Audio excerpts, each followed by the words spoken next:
So I'm sitting here with Mike Miyamoto. You are global brand ambassador from Suntory, and you've been 40 years with the company. Yeah. A lot of experience within the company with producing whiskey. So very impressive. Thank you very much for having us. Thank you for taking me out here. Yeah, and today we're looking at a new bottling called the Toki.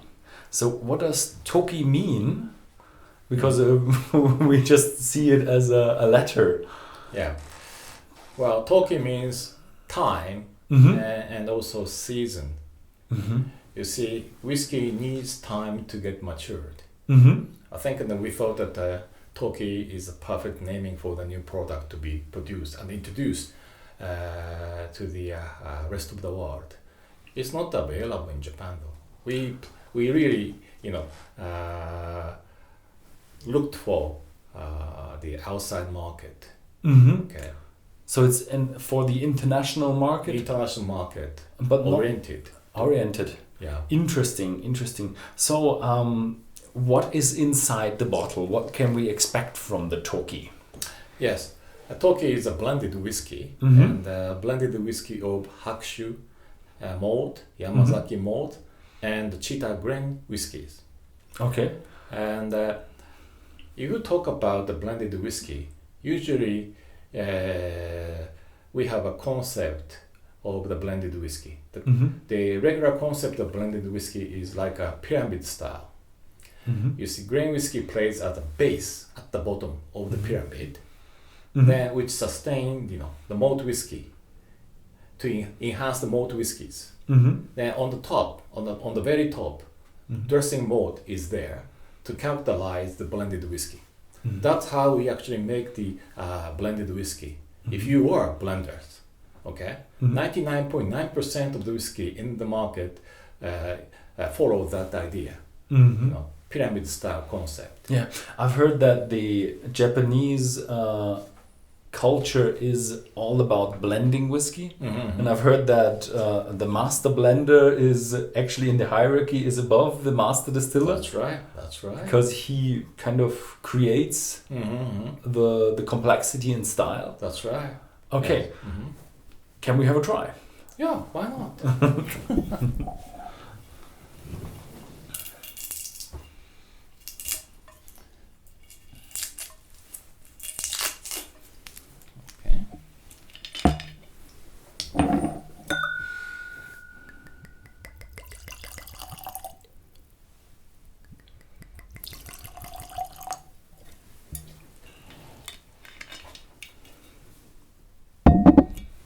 Ooh, I can already smell it. Yeah, it's a refreshing drink.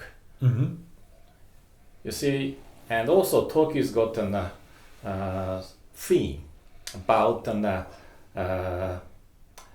we say East meets the West.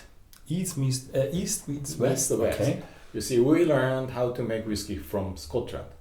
We learned from the West. Here in Japan, okay, we have created something different from the original concept of the blended whiskey. That's why East meets the West. Ah, okay, so you bring something back. Yeah. Interesting. It's very floral. Yes, very floral and lighter type of blended whiskey. I would say, yeah, I would have said that as well. Yeah. Light floral. And a bit of a green apple. Yeah. Fruits, there are definitely fresh fruits in there. Yeah, very fresh fruit. Maybe a bit tropical in there. So you said grain whiskey, malt whiskey. Is there anything, do you say anything about the casks, or is that up to the blender? Yes, a mixture of the two different kinds, American oak cask and Spanish oak cask.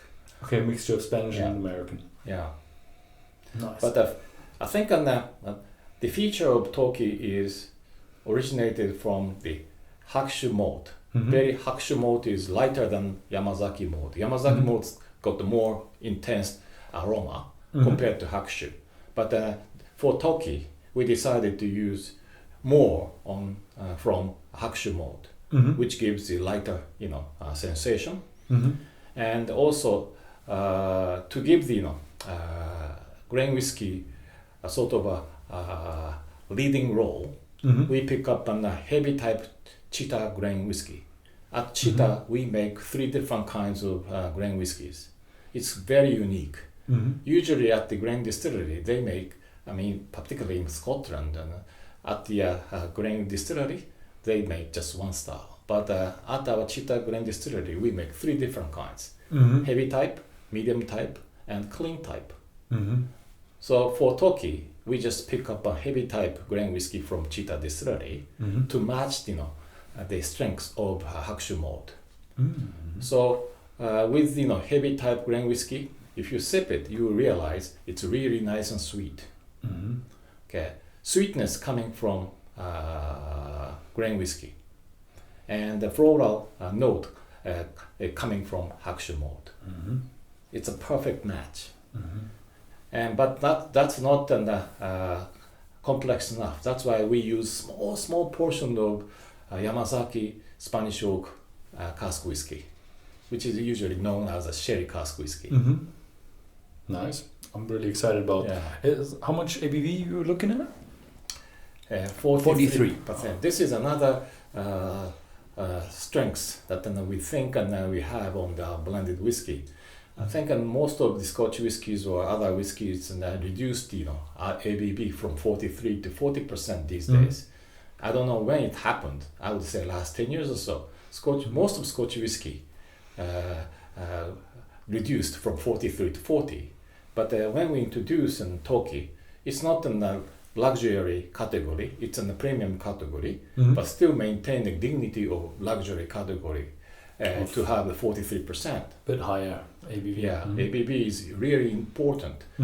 As I said, as you pointed out, Suntory is really specialized in blending, and we understand that ABV plays very important role in the blending part as well. You see, more whiskey, blended together, the higher the alcohol goes, the more aromas and the congeners can be solved in there, stay in there. But if you reduce the alcohol strengths, those in the nice and aroma just go out. Okay, so higher the alcohol goes, the more congeners and aroma can stay in the liquid. Yeah, the alcohol is the carriage or the holder of the aromas. That's right. So good. Cheers.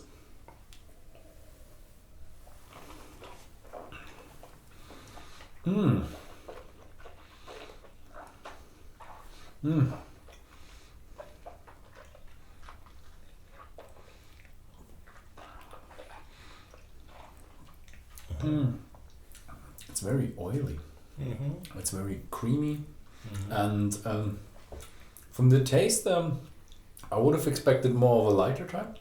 You do taste a bit more of the heavy tones, but a combination of heavy tones and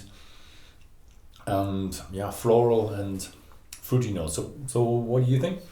You've had a bit more. This is, if you have other blend on the side, then you may think this is not as heavy as you think you now. Okay, but with this its on, okay, you still feel comfortable and also satisfactory as it is. It's heavier than it smells. Yeah, I wouldn't categorize it as like a really heavy whiskey, but I would categorize it as a balanced one. Yeah, but balanced. Okay, you just picked up the right wording. Okay, Suntory whiskey always. Our blenders always make sure that they balance the aroma, balance the flavors. None of the flavor should stick out. Okay, because if you feel kind of very, very oily or herbal notes and sticking out, that means our blenders made a failure on it. Yeah, I've heard that about the culture, that you like the balanced whiskey very much. So, what can we expect in the future? Is it limited edition, or is it the new standard bottling? This is another series of the brand, and we are going to introduce to the international market. So this should stay on as far as people really wants to have this. So customers wouldn't need this and that bottle, then we don't know. Okay. But, yeah. But you plan to have it as a standard bottling. It's not like people have to buy it. No. Because it's limited. Not one time off. Okay. Okay. Yeah. So yeah, that's usually when you have the limited. There's always a problem that collectors buy it, nobody drinks it. That's a bit of a pity. But okay, nice standard bottling. So you're doing a bit of a range extension. Your range is becoming a bit bigger. Now I have another bottling. We don't have such a plan yet, and we like to see Toki as it is to grow as it is.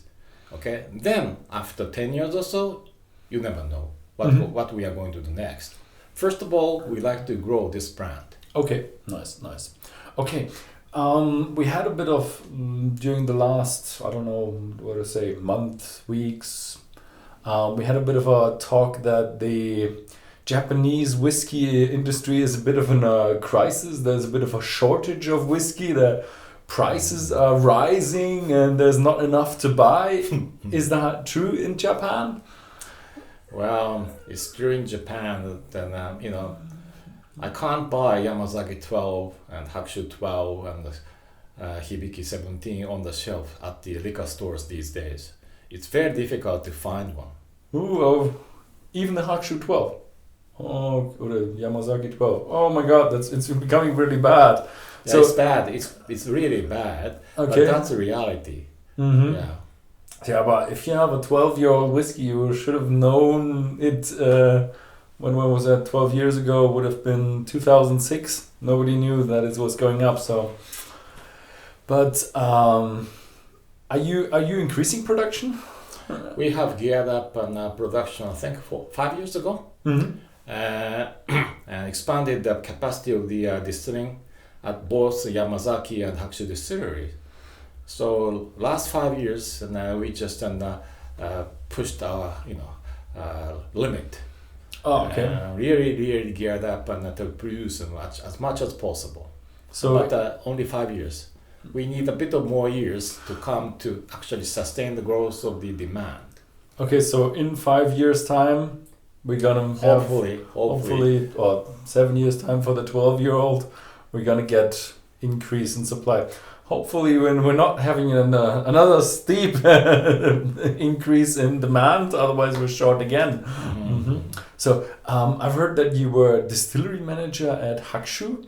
One personal question: I went through the Hakushu. You seen the old pot stills, and there was a chandelier in that. Did you work during the old days with the old pot stills? Oh yeah.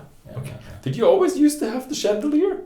No. That was the first part of the distillery. When we actually built up the Hakushu distillery in 1973, that was the original distillery.